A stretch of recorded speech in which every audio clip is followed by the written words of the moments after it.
সন্ধ্যাবেলা কখনোই কাজ করে কুল করতে পারি না। চলো বন্ধুরা, প্রত্যেক দিন সকাল দুপুর শেয়ার করি, সন্ধ্যার কাজকর্ম কিছুই শেয়ার করতে পারি না। এত কাজ থাকে যে এই সন্ধ্যাবেলাটাও না বসে থাকার টাইম পাই না। একবার বাসন মাজা তো একবার এরকম জিনিসপত্র তোলা, আর তার পাশাপাশি বাচ্চাদেরকে পড়ানো। তো দেখো কত সুন্দর করে শোকেসটাকে গুছিয়ে নিলাম। এরকমভাবে না গুছিয়ে গাছিয়ে সংসার করতে প্রচুর ভালোবাসি। তো চামচগুলোকেও রাখলাম, আর মেলামাইনের জিনিসপত্র ছিল কিছুটা, সেগুলো ঢুকালাম। আর একে একে আমার ঘর বাড়িগুলোকেও গুছিয়ে নেব।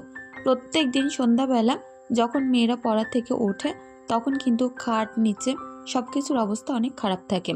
একটা ব্ল্যাঙ্কেট ছিল, ভাঁজ করে নিলাম। টুকিটাকি জিনিসপত্র খাটের ওপরে তো থাকেই, পড়াশুনো করাতে গেলে বাচ্চা কাচ্চার অনেক জিনিস লাগে। তো সেগুলোকে সরিয়ে খাট গোছালাম। আর রাতে করলাম একটুখানি স্যুপ। তো চলো আজকের মিনি ব্লগটি কেমন লাগলো প্লিজ কমেন্ট করে জানিও। এরকম ব্লগ পেতে সুন্দর সুন্দর কমেন্ট করো।